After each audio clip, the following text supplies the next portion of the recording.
Hi guys. I meant to get on last night, but I had to go to bed because I had to get up at 5 to get my son to the hospital. So, meant to come on earlier tonight, but we had storms. Why is my desk sticky? The glass is sticky.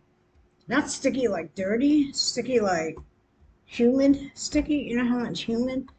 That's going to bother me. Okay, so Um, I'm gonna play these last two that she's got on Instagram because now she's back on YouTube. And I don't think I'm gonna sit through an hour of her stuff on YouTube. I think I'm gonna record it in parts. I think I'm gonna listen to it and pick out the interesting things if she has any to say. But I'm gonna listen. This is from today, and I listened to bits and pieces of it. So let's hear what she has to say. God, am I tired? 66. Holy fuck. I'm not all the way up there. Okay. Today is August 8th, 2022. She's so quiet in here. I woke up twice in the middle of the night and had to climb back through to go use the restroom at a gas station nearby. And the clerk asked me, he said, "Oh, you look about the size of my wife, and she's due in November." He said, when are you due? And I said, Sorry. September 4th, only a few more weeks. I And can't hear it. he said, "Oh, well, what is it? Is it a boy?" And I was like, or what is it? It's like a boy. And then he said, "Well, what are you going to name him?" And I said, "I don't know." He said, he didn't say, "Not what are you going to name him?" He said, "What are you guys, like, what are you, both of you, like, what are you guys going to name him?" And I was like, "Well, I only met the father one time." And Oh, hell no. She is not going to go into the whole story, is she? With this guy, the clerk? it was online dating, and it wasn't a good thing. And he was like, "Oh, I'm sorry." I was like, "Yeah." And it's like, people ask and stuff, but it's really, really hard on me. And I don't like to lie about anything like that. What's the point to just spread a bunch of demonic mistruths everywhere? And so I just told him, I was like, yeah, something about, I don't know what I'm doing or whatever. I said, "I've been living out of my car for a couple years now." And there's just some gas station clerk, people that are more willing to at least listen for a moment. Not even the psychologists or doctors. They listen, but it's in one ear, not the other, and they don't actually do anything about your circumstance, although they have the resources to do so. What, a gas station clerk, you mean? Is she talking about the gas station clerk has resources? Or is she talking about government and all that shit? That's why when I open up to random cashiers and Oh, clerks okay. and stuff, I know that it doesn't matter, because I'm usually just passing the area anyway, and they're not going to see me again. So Thank God for them. I don't know why I still keep getting voicemails by a bully that keeps trying to tell me stupid stuff about how I'm going to prison and everything. And if the US government believes that I'm the issue and wants to put me in prison and hurt me and my child more, then so be it. It's none of my business. That's just the satanic ruling of this country. And I'm not going to sit there and fight it. If they want to do that, then they're going to end up with their karma from it, and it's none of my business. It's none of my business how they run the country directly into the ground, and they're hurting innocent people. And the fact that I actually reached out and spoke up about this rape only because there was a baby involved, I thought that that was God's will. That was God's way of helping me to show the world, show the people that are involved.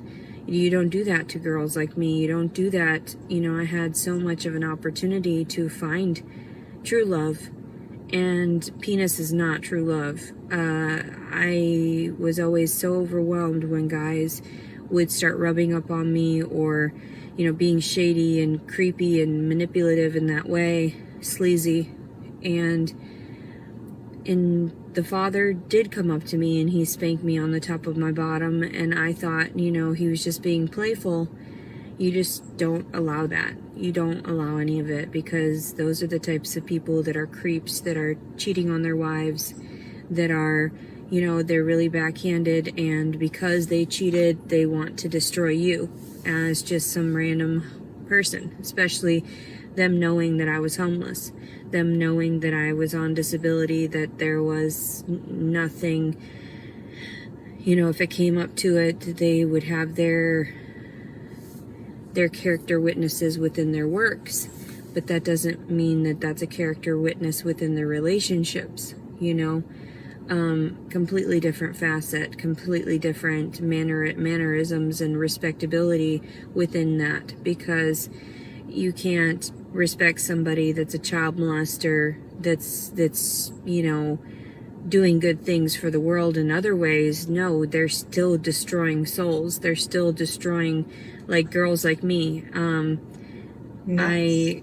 This guy keeps harassing me and saying this nonsense about, oh, we've got proof you've done this in Springfield, Missouri. And it's like, no, you don't. I called the cops, I think, once, and I think it might have been in Missouri, where I told them that some guy touched me in my sleep, and I called the police. I was like, I'm done. Like, that scared the shit out of me. When I woke up, like, he had touched the outside of my pants, or it was like there was cloth between. That's all I can remember. And by the time I had woken up, like, I was scared, and I told him to move and back away from me. And I rolled over to try to get some more sleep, because I was like, I need sleep. That's all I crave in my fucking life, is just to be asleep. And it's like, because I can't stand what I see when I'm in my waking moments. It's all so crazy. So I slept a little while longer, and then the guy was like on the edge of the bed, pushing me off the edge of the bed, essentially.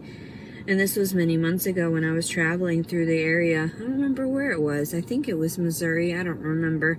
But I told the police about it. I called them, and they had a bunch of people come up, and I repeated it. But they had me repeat it like 4 fucking times. And I was like, look, I'm fucking mad. This fucking pervert invited me over. He said it was going to be safe. And then I don't even think they filed against him. So how is it that I falsified another report? That's ridiculous. I didn't falsify Well, anything. I think it's ridiculous that this has gotten to this extreme. I'm scared. I've wasted all my money. I have nothing else to do. And if it comes down to it, I'll just sell myself. Like, that's what you want. That's how things go for people like me. So as much as I want to be happy for this baby and be, looking forward to nursing him, looking forward to coddling him and tending to his every need, I can't do that. I you mean fucking up his life, because that's what you will do if you're allowed to keep this baby. You will fuck his life up. can't. I have nowhere to put him. I had to give up that irrational dream many months ago, midway through the pregnancy, when I realized that the father was never going to reach out again, and that he thinks that he's in the right for what he had done. And that's like the saddest part of it, is like, there's another life that's going to be ruined from this. That's not just me. It's not just you. It's a new life. And the fact that I didn't get to have the choice of who the father was, that blows my mind. I didn't make that choice. I told you I wanted the plan B, and it's going to be so difficult for me giving birth. I'm already getting older. I'm 35. My crotch hurts constantly now because the bones are shifting.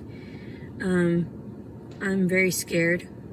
I'm very lonely, and all I want to do is murder someone. Like, it's getting to that point. I wish other people were dead and had to deal with fucking shit, although they wouldn't if they were dead, obviously. I hate everyone. I hate everyone. Yeah, we know. And to sit there and bully me constantly and badger me is not going to help the situation. It's going to make me more suicidal. And then that's on your hands. My blood, my child's blood, everything. Because nobody listened to me since I was 12 years old. And nobody actually made attempts to better my situation. Instead, I'm the one looked at as like I'm a criminal. And that is the saddest fucking thing I've ever fucking heard. So that's why I tell people, if a cop comes up to me, yes, I'm gonna fucking light the car on fire, because that's all I can do. I can't deal with you people anymore. You're fucking horrifying, all of you. I try to be polite, but you know, you guys are very backhanded, very shady. What you've done is backhanded and shady. There's no way that I'm going to clarify that it's anything but rape, what had happened. That was not right. The fact that he didn't message back within a timely manner, that was rape. Nothing more, nothing less. And this child's going to be the one that suffers for his father, because his father's too much of a goddamn pussy to fucking own up to what he had done. Okay, so had he stayed with you, had he said, I'm really sorry, but when we were spooning, you moved your ass and it got me excited, and I kind of knew you were a little bit awake and you didn't say anything, so I kept going. And then the next morning, you woke up and we made love, and then, you know, we got back together and we went out. It wouldn't be rape. Is that what you're saying? It would have been fine. August 8th, 2022, Leticia Collins Servin. Let's see what she says on this one. Today's August 8th, 2022. I feel like a lot of people don't actually believe what I say, because it's just so monotone sometimes when I describe the things that have happened to me. But I realize it's because they don't understand how dead I am inside, you know? Why does That it I've sound so stopped crying flippant? over these things. I've stopped, getting too huffy, and I just understand that I just swallow my pride a lot, and I've gone through a lot, and recognizing that when you sit there and cry wolf so many times, when there is a wolf, they're there.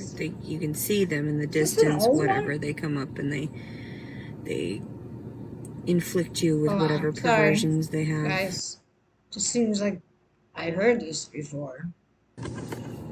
Today's August 8th, 2022.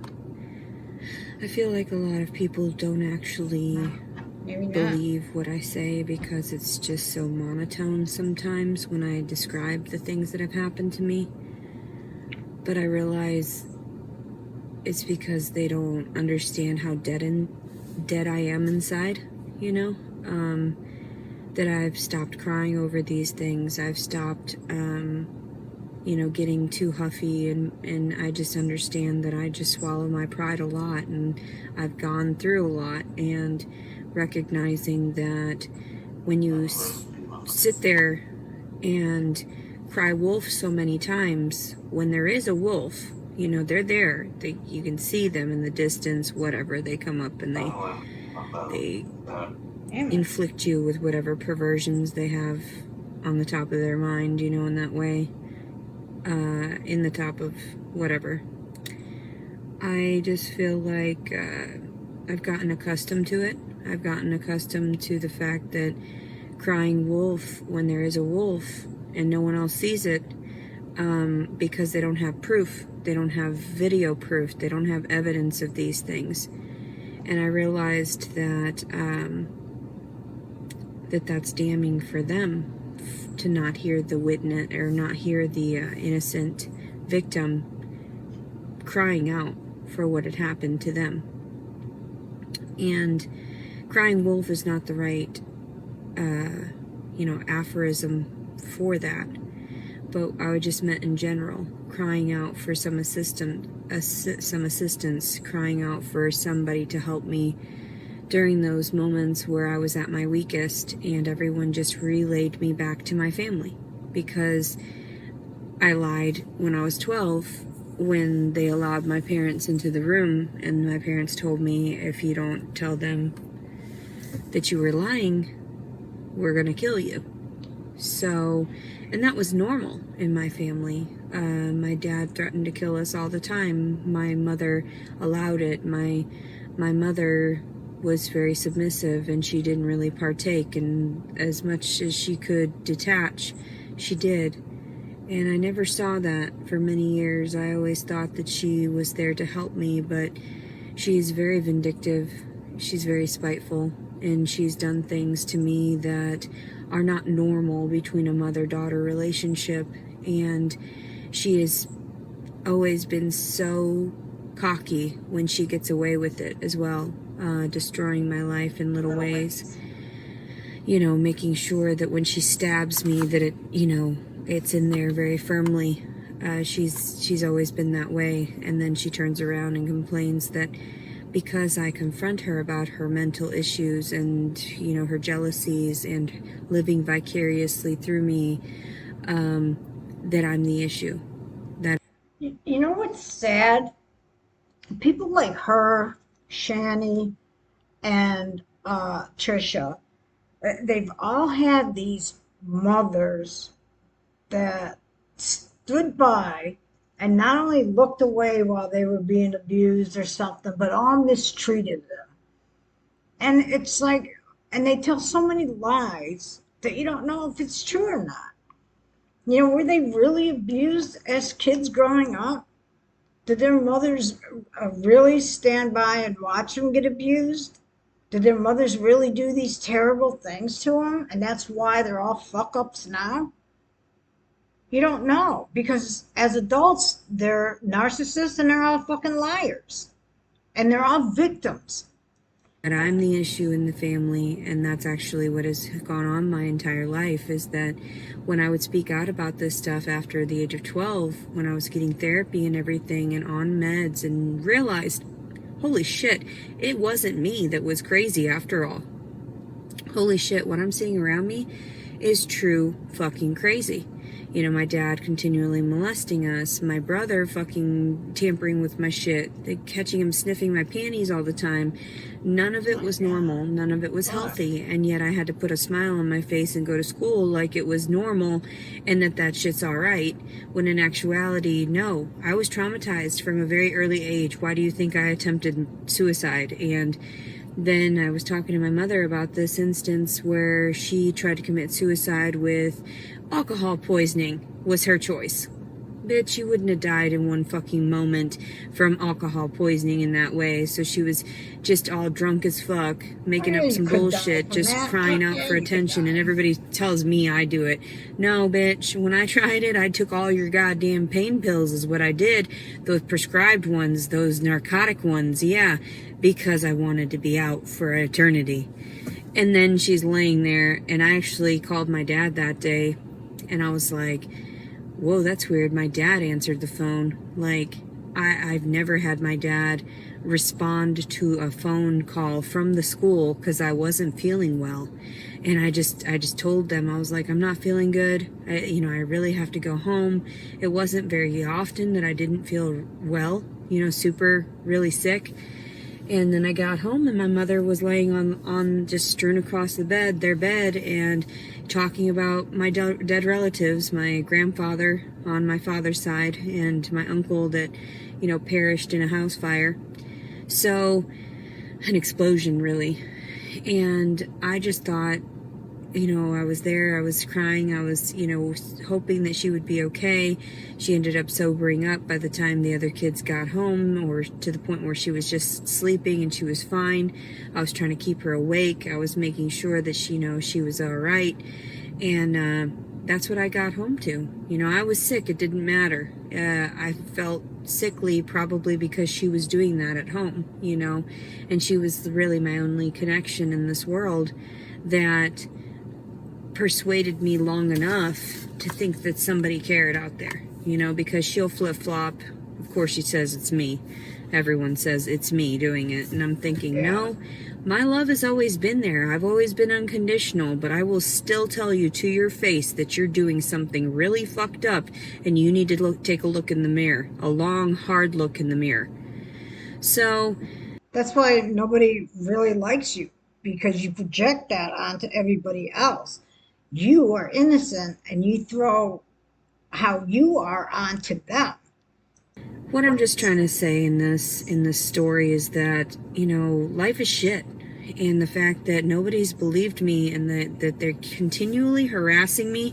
I am fucking 9 months pregnant. What do you think I want to do? I just want to sleep. I don't want to give birth. I don't want to do any of this. I'm scared as fuck.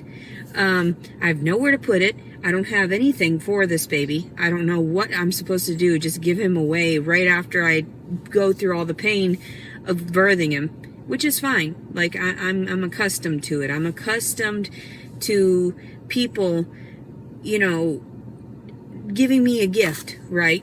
Is how it happens in my family all the time. Offering me a gift, but there's always some hidden, Agenda.